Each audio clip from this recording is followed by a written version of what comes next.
అందించుకోవడానికి సిద్ధపడ్డావు. నీ వల్ల ప్రజలు పిఠాపురం వాళ్ళు ఇబ్బంది పడ్డాను మేము చూస్తూ ఊరుకోం. ఓకే, పవన్ కళ్యాణ్ గారు కూడా ఎవరైతే అసమ్మతులు స్వరాలు పెంచుతున్నారో వాళ్ళందరికీ కూడా ఈరోజు ఒక మెసేజ్ పంపించారు, గీత దాటితే వేటు తప్పదు అని. అంటే ఏంటి పవన్ కళ్యాణ్ గారు చెప్పినా కొంతమందిలో ఇంకా ఈ అసమ్మతులు కొనసాగుతూనే ఉన్నాయా? అంటే ఇక్కడ ఒకటి సార్, ఆయనతో పాటు లాంగ్ టైమ్ లో ఆయనతో ట్రావెల్ చేస్తున్న వాళ్ళు కొంతమంది ఉన్నారు.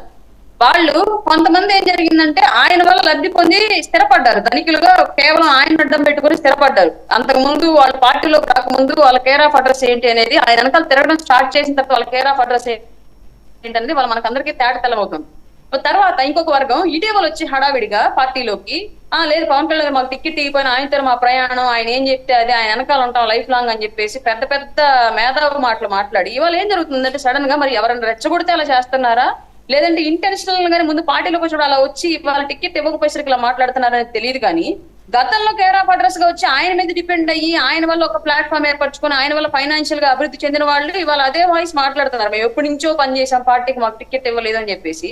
నిన్నగా మొన్న వచ్చిన వాళ్ళు కూడా మాకు టికెట్లు ఇవ్వలేదు, మేము ఆ పార్టీ నుంచి వచ్చాము ఈ పార్టీ నుంచి వచ్చాము, మాకు అంత ఖర్చు అయింది ఎందుకు వచ్చింది అని చెప్పేసి మాట్లాడి మేము ఇండిపెండెంట్ గా పోటీ చేస్తాం. ఇట్లాంటి మాటలన్నీ మాట్లాడుతూ ఉంటే ఏం జరుగుతోంది అంటే 25 ఏళ్ల ప్రస్థానంలో పవన్ కళ్యాణ్ గారు వెంట సొసైటీ బాగు కోసం నిలబడాలి నడవాలి అనుకున్న వాళ్ళందరూ కూడా నోరు మూసుకొని ఆయన ఏం చెప్తున్నాడో ఏం చేస్తున్నాడో ఆలోచించి ఆయన వెనకాల పనిచేస్తున్నాం. కానీ ఈ కోవర్ట్లుగా ఉన్న వాళ్ళంతా వాళ్ళు మాట్లాడే విధానాలు పార్టీకి అలాగే క్యాడర్ లో కూడా నిరుత్సాహాన్ని నింపే పరిస్థితి నెలకొంటుంది. అంటే కన్ఫ్యూజన్ క్రియేట్ అవుతుంది. ఇప్పుడు ఓటు ట్రాన్స్ఫర్ అవుతుందా అవదా వీళ్ళ వల్ల మళ్ళీ ఇది పెద్ద డిస్టర్బెన్స్ అయిపోతుంది అన్న కంగారు వచ్చేసి ఆటోమేటిక్ గా ఏంటంటే క్యాడర్ లో వస్తుంది, నాయకత్వంలో కాదు కానీ క్యాడర్ లో డిస్టర్బెన్స్ వస్తుంది. అయ్యో ఇప్పుడు అక్కడ ఇండిపెండెంట్ గా అభ్యర్థి వేస్తాడంట, ఇప్పుడు మళ్ళీ ఓటు ట్రాన్స్ఫర్ అవ్వకపోతే మన కూటమి అభ్యర్థి గెలవడేమో అన్న ఇది క్యాడర్ లో కన్ఫ్యూజన్ క్రియేట్ అవుతుంది. కాబట్టి ఆ కన్ఫ్యూజన్ తెరదించేలాగా పార్టీ నిర్ణయాన్ని ఎవరైతే వ్యతిరేకిస్తారో డెఫినెట్ గా వాళ్ళ మీద వేటు వేసేదని చెప్పేసి క్లియర్ గా అధ్యక్షుల వారు చెప్పడం జరిగింది.